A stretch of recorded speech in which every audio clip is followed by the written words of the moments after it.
Ayan, no, isang mapagpalang araw. So nandito tayo sa Bangi, Ilocos Norte. Ayan.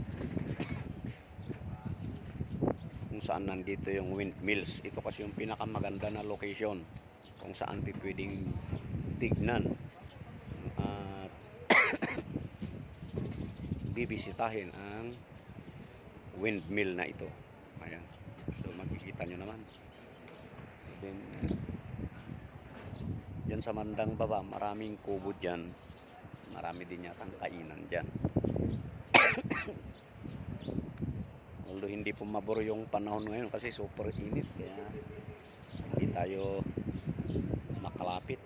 But at least kahit paano nakapunta na rin tayo mismo dito. Para personal din naman natin maranasan yung kwan. Ayan, nararanasan ng iba. Nagpupunta pa dito sa Bangi, Ilocos Norte para makita lang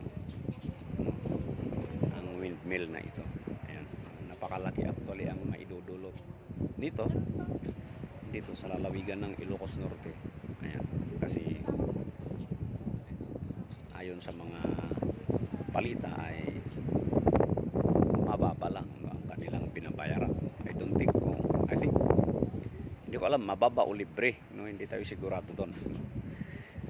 Anyway, pero ang sigurado tayo is nandito na tayo ngayon sa Bangi. Ayan.